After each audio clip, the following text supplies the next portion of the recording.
So I was listening to the radio this morning, getting my coffee, doing all the good stuff, and it was a reminder that the city tax assessment is coming out.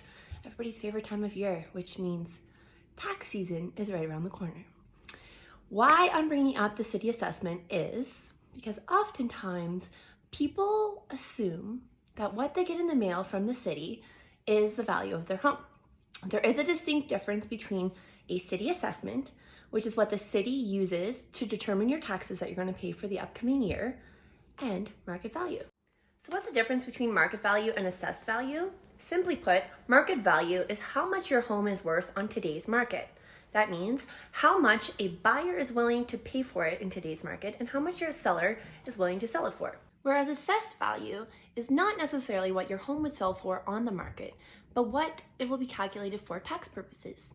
City assessors typically do this July 1st here in Calgary, and they look at a lot of factors. So what's your view? Are you close to green spaces? Or is there school nearby? So there's lots of things that go into that, but they don't necessarily know all of the ins and outs of the inside of your home.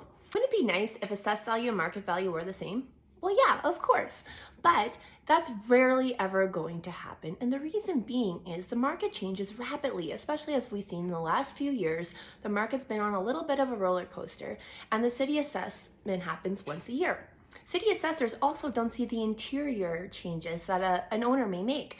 For instance, you may reno your kitchen and the assessor isn't going to take that into account. So that will change a little bit of the market value if a buyer was looking at two comparable homes from the exterior perspective only.